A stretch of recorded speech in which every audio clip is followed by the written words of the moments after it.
All right, I did myself a little Sephora haul during the savings event.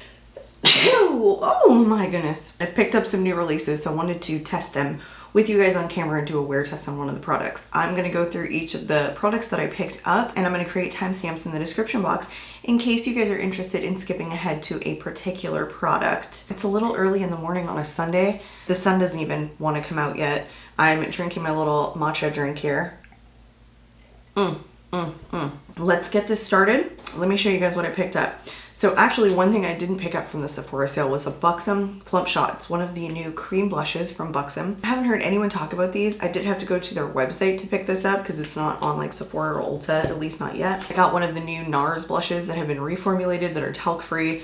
I don't think there's any new shades here. I think they actually eliminated some, but I wouldn't know. I've never tried one of the powder blushes from NARS, but I am pretty excited to test this shade. I did kind of swatch it yesterday and I was like, whoa, it was super long lasting swatch.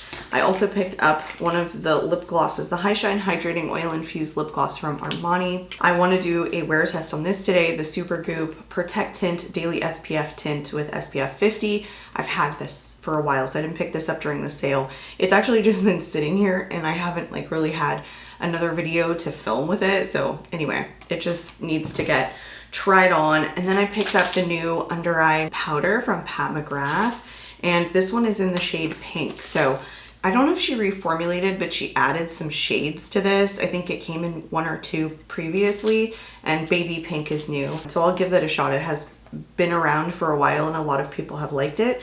I also picked up one of the Demi Glow light diffusing highlighters from Fenty Beauty in one shade, and I have something new to me that I received in PR. This is the Mascara 2053 from Queen Musia. They did send me some stuff, some other lip products that I did talk about in my last video, and they did give me a code, so I will link that in the description box in case you guys are interested in checking any of their stuff out. But this was a mascara that I also picked, and I didn't get to try this yet. I've only tried the two matte lips. So that's what's on today's agenda. Like I said, I'll put everything in the description box. Let's get started. All right, let's start off with something that's kind of fairly new, the Cali Ray Hideaway Color Correcting Concealer, because I have such dark circles under my under eyes today, and this eye look just makes it worse. I want to say this is like my new favorite color corrector because it's a brightening, hydrating, and under eye serum concealer. It's super lightweight. It's not like your conventional color corrector, but it's very brightening. It actually does a decent job in this pink shade, which is called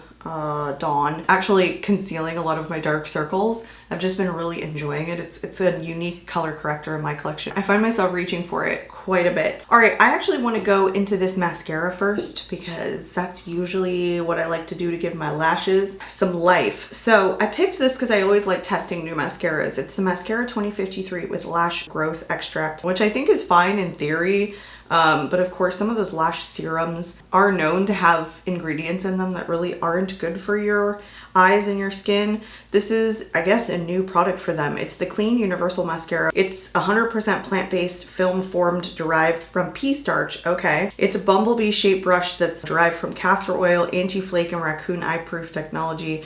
Buildable texture, 1 to 2 coats for a natural look and 3+ coats for a total drama. It's supposed to provide intense demi black finish. You guys, this is I don't even know, it feels like freaking ceramic. I mean, it's heavy. I don't know what this material is, but it's very weighted. I picked this up and I was like, whoa. I don't always love like squared mascaras, but this one doesn't seem to like bother me kind of in my fingers.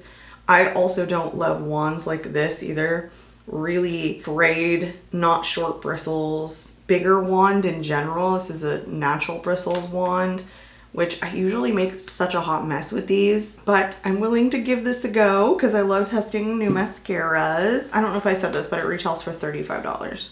Oh, it's like super light and wispy lashes is what it's giving me. A wetter formula. It's like combing through the lashes. It's not gripping to any of them. Really buildable formula. So far the wand isn't bothering me being this big. That just make me look like I've got like 3,000 lashes. It's like so clean.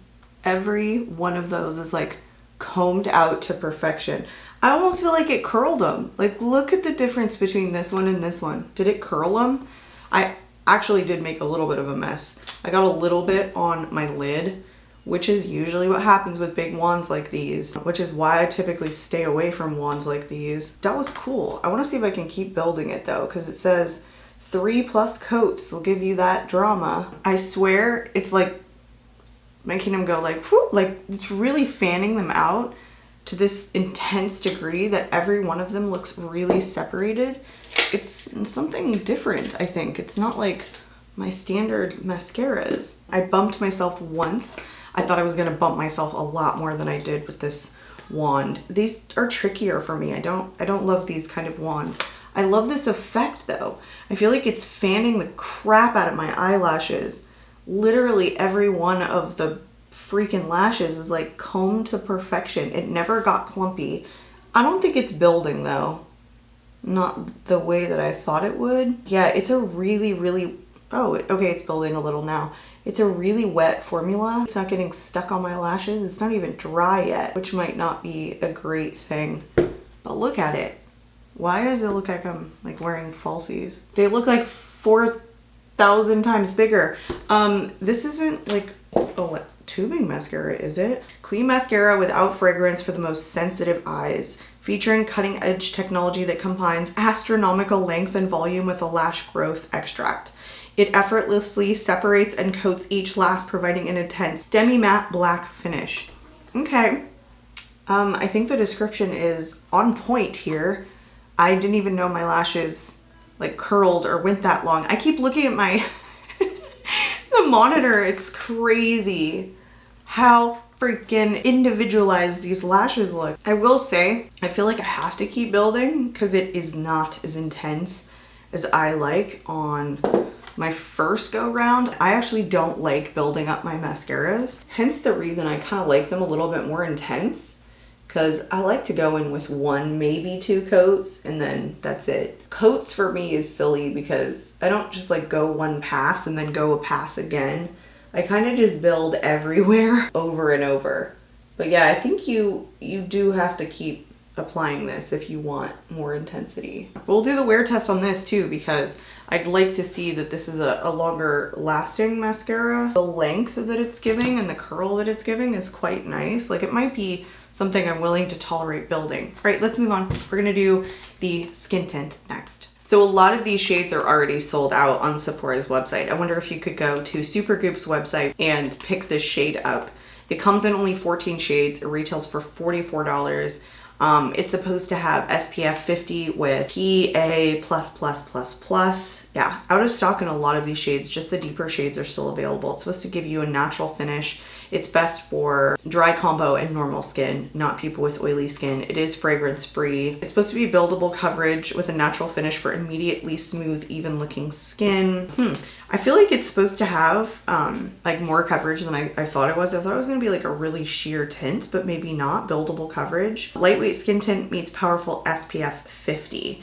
It has zinc oxide and hyaluronic acid and protects against UVA and UVB rays. So I have mine in the shade 20C, which looks a little bit deep on the box. So zinc oxide and octasalate sunscreens. I think it'll be fine. I think with the sheerer coverages, I can go kind of either way. This twists off. Yes, it does. It's kind of a moussier formula. It's not runny. Ooh, that was so weird. Rubbing it in. It was like almost like pigment was mixed with lotion. That's what it seemed like. Okay, this will be a little bit dark, but I think once I rub it in, it'll look good. Like it'll match pretty well. I love the scent of sunscreen. I'm actually gonna put quite a bit. I would normally like apply a ton of skin tint that had sunscreen in it. For the purposes of getting more SPF on me, let's just do one side right now. Oh, I like this shade more than I thought I would. It's just like blurring my skin. Hair, go away. It's like evening out my skin tone with the slightest bit of coverage. I just feel like it perfectly like evens out my skin tone. The difference between like, oh, there's redness, imperfections, and this just looks so smooth. Whew, that is freaking beautiful. I went in with a ton though. Like I used a gloopy amount to get that level of coverage. So even though I didn't build it, I still feel like I used a lot more I think you can get a decent amount of coverage with this, or a lot less if you wanted to. The scent is so mild. Like, I'm so used to SPFs having a stronger scent than this. This is not intensely SPF smelling. You guys might like that. So far, that's really, really pretty. I'm gonna throw on my LYS Triple Fix Serum Concealer because we don't have a new concealer. And I don't like the Cali Ray all on its own. I do layer concealer on top and it's never too heavy for me. Ooh, we're rocking. I feel like my complexion looks beautiful. All right, I threw some bronzer on because I want to go into the Pat McGrath powder, but only under the eyes. I genuinely have no scissors right here. Yes, I do. It would kind of be nice if like Pat made like a perforated edge on this. It's just so extra with all the little beads. Like, why does she do some of the products like this and not all of them? Is it like just the Sublime line that she does this with? Whee, it's a party. Oh, these are all stuck. Fabulous. Yeah, I didn't need those in my life. Could have just like given me a box. Okay. So it's like dome shaped, which I think her other powders were that came in the under eye powder. This is like the most pillowy soft. Holy smokes. What is that? Oh my goodness gracious. You guys, that's like one of the softest powders I've ever felt. All right, I'm gonna take my little puffy and I'm gonna go under the right eye first. That's nice. Oftentimes I'm so underwhelmed by a powder initially, but that's really pretty. It does a decent job brightening. It does a decent job blurring, especially if you're somebody who deals with drier under eyes and you don't want a heavier powder, or you like something that's more finely milled, like under the eyes, or even a brightening powder. Just a lot of people have talked about this powder and saying that they like it. I don't think this is overly pink, like definitely not intense. This is just so light. I'll definitely have to use this product more and more to see if it's something that I really enjoy, or catch myself later when I'm like, oh, my under eyes still look really bright and I really enjoy that effect. I have been using different powders and pink powders under my eyes recently, and I do enjoy it. This one is the most soft though. I don't mind like heavier powders under my eyes, so long as the concealer's fairly hydrating. I'm just gonna have to keep testing it. Like, so far it's so inoffensive because it's just so light. We need to go into both of these blushes. So I think I want to try Buxom first, the Plump Shot, and I may... should I do one on either cheek? I mean, I guess we can. I picked this one up in Dolly. I do believe these retail for $24 a piece. The Collagen Peptide Advanced Plumping Blush Cheeky Dolly. I guess that's what they did. They like added the cheeky in front of the names that they had in their primer infused Wanderlust blushes. It's a little bit of a thicker formula. Oh, wow. I was kind of expecting it to be balm-like. Does this really look like Dolly? That's so much more red than the Dolly shade that I have in the Wanderlust blushes. Am I tripping? Okay, so this feels like a silicone-based formula where it's a little bit powdery on the finish, but it's a thicker, moussier texture that has really intense pigmentation and intense opacity. Collagen Peptide Advanced Plumping Blush. I doubt it's gonna be plumping, but I feel like it'll give us a little bit of a radiant finish. Okay, let me go into like a little sponge, which is something I like to do with round compact, oh my gosh, products like this, is dab the end of the sponge in and then kind of take a little bit off. I feel like it just gives me a way more even application that way than going in with a brush. Yeah, this looks more red, doesn't it? I remember Dolly being a lot more pink. I mean, it's in my everyday makeup drawer. I just pulled it out. This is way more red leaning. Even in the pan, goodness gracious. Yeah, it's like a powdered finish to me. It's definitely buildable. My favorite way to apply this is definitely going to be what I call the butt end of the sponge. Let's go into the NARS blush next. I picked mine up in Dolce Vita. I also believe they've just launched a mini version of this as well, but I got the full size. These retail for $34 and there's 18 shades. In the mini size, there's only 2. They have Orgasm Edge and then just Orgasm, I guess, in the mini sizes.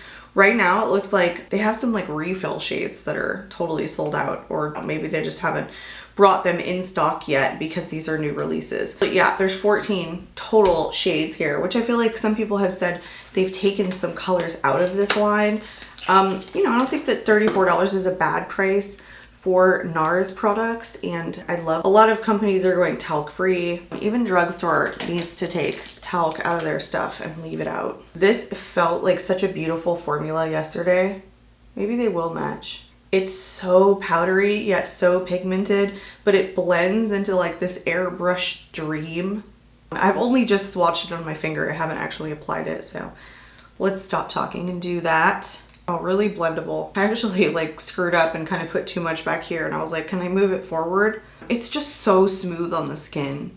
It's a really nice powder blush formula. The description says, a fan fave pressed powder blush now in an upgraded talc-free formula that lasts for up to 16 hours, featuring true color payoff with a comfortable, weightless feel. Yeah, I think that's true color. It's funny that they put that in the description because I have been finding that like a lot of blushes, they'll look different on the pan, but like once they get to your cheeks, it's like, no, you had more pigment in there than, you know, you let on. It doesn't really look exactly the same once it gets to me. I'm finding that's like maybe something I don't love about blush products, like how different they're looking in the pan as opposed to the look that they actually give me throughout the day, which just screws me up because I'm grabbing for a blush and I'm thinking it's gonna come out one color and then it comes out a totally different color. Probably everybody knows that, I guess, but I have just been noticing that like a lot lately, which makes me feel like my reviews of blushes are gonna start including how true they actually are once they get to my cheeks as they are in the pan. They're not too different in color, which is actually kind of cool. The Buxom one has a little bit of a radiant finish. It's also very like airbrush looking. I like the NARS one better though. It's just like even and so airbrush. It just like smooths out my skin. All right, let's go into the Demi Glow Light Diffusing Highlighter from Fenty. This looks like it's gonna be limited edition on their website or on Sephora's website. It comes in 9 different shades. I was reading a little bit of the description, which I'm actually glad that I did.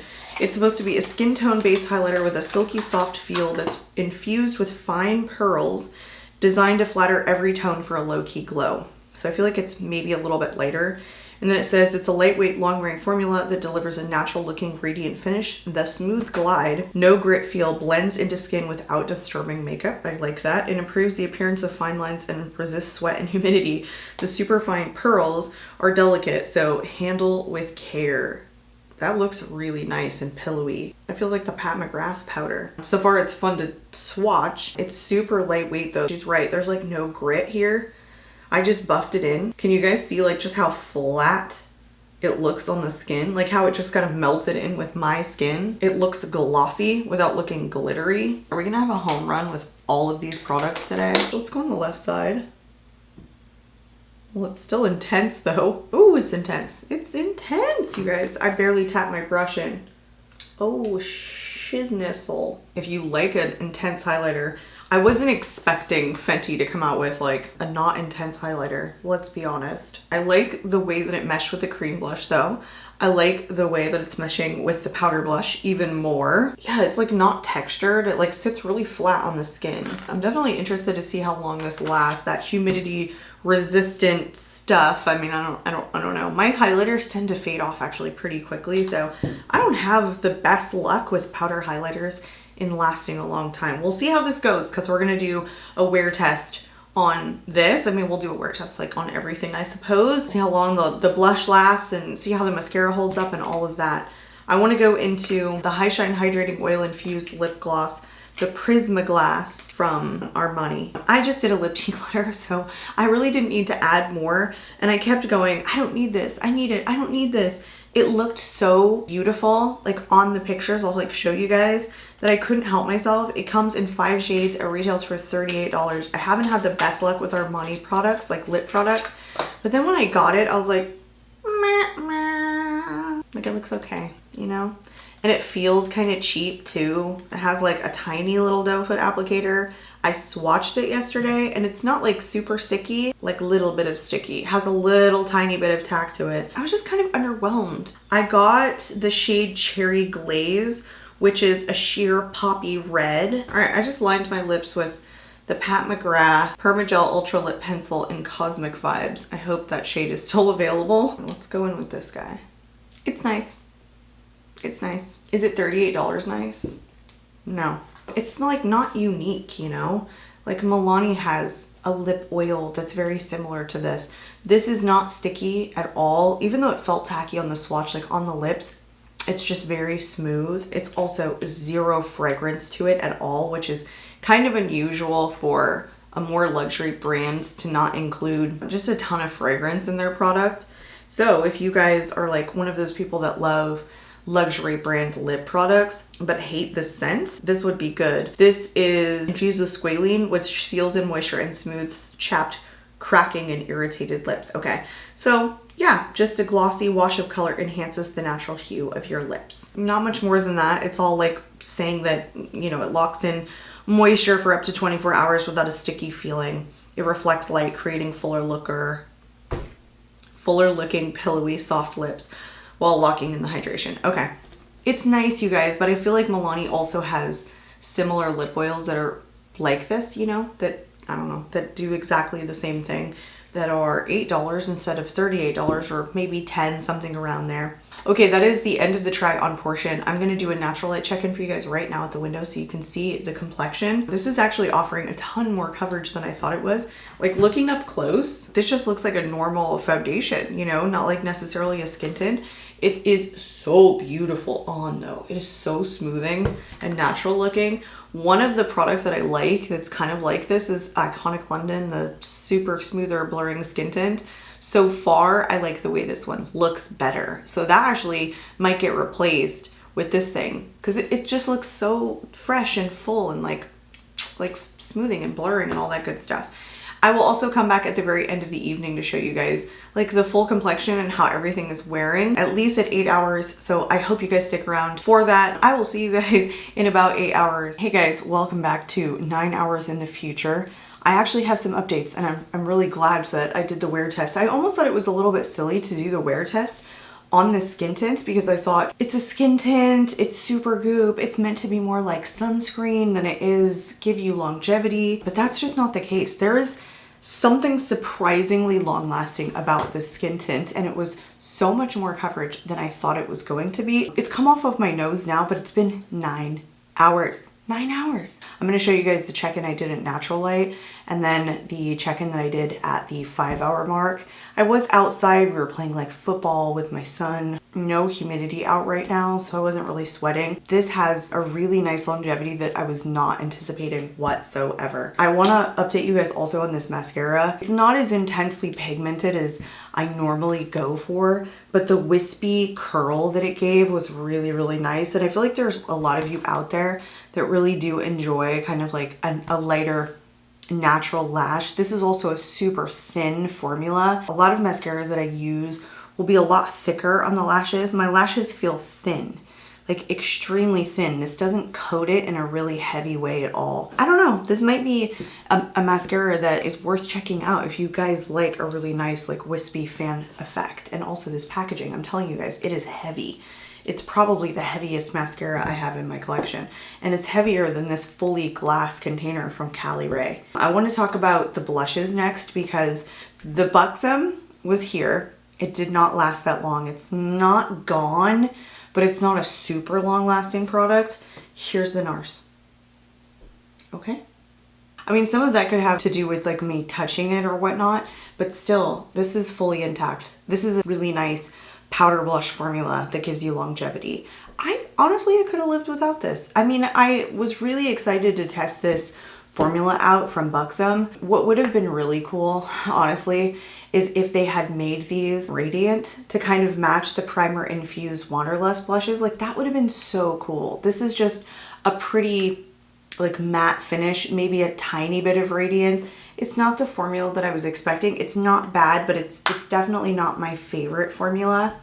The Fenty Highlighter was gorgeous, but it faded off really fast. It's completely gone. The lippy from Armani was actually pretty nice. I was hating on it initially, but it's definitely a very comfortable formula. Again, not the most long-lasting thing in the world as like lip glosses and lip oils go. And I have other formulas in my collection that are very comparable to this. However, I still did enjoy it. In thinking about this product in using it in future days, weeks, months, just having it in my collection, I can definitely see this being a product that I enjoy. But I think the packaging, not as luxurious as some of my other high-end ones, probably not as pricey either for $38. Some of them that are a little bit more expensive have glass components and that sort of thing. It reminds me a little bit of the Gucci lip gloss, which was $40, which was very, very sticky. In terms of packaging, this doesn't remind me anything like that in terms of formula, because this was very smooth and non-sticky. Okay, so the under eye powder did not knock my socks off. I hate to say that because I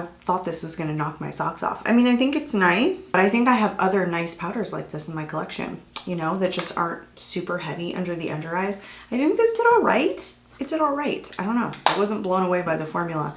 So I think my top recommendations for today, like the things I'm gonna take away from remembering that they performed really well and I'll like reaching for them again, are these three things right here. The Supergoop, for sure, I think is going to become one of my favorite skin tints in my collection. And I'm not a big skin tint user. The NARS Blush was gorgeous. Like, it had such a beautiful airbrushed quality. Love that it's talc free now. Very long lasting formula. And this mascara is just cool. Like, really cool, wispy. It almost kind of reminds me of like false wispy lashes. You know, not as intensely pigmented and maybe not as dense, but I feel like the curl here and like just how lightweight they feel, because it's just a really lightweight formula, was really kind of cool.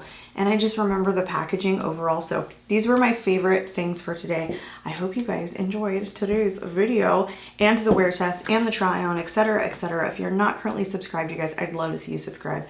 I'm out of here. Hope to catch you all in my next video. Bye.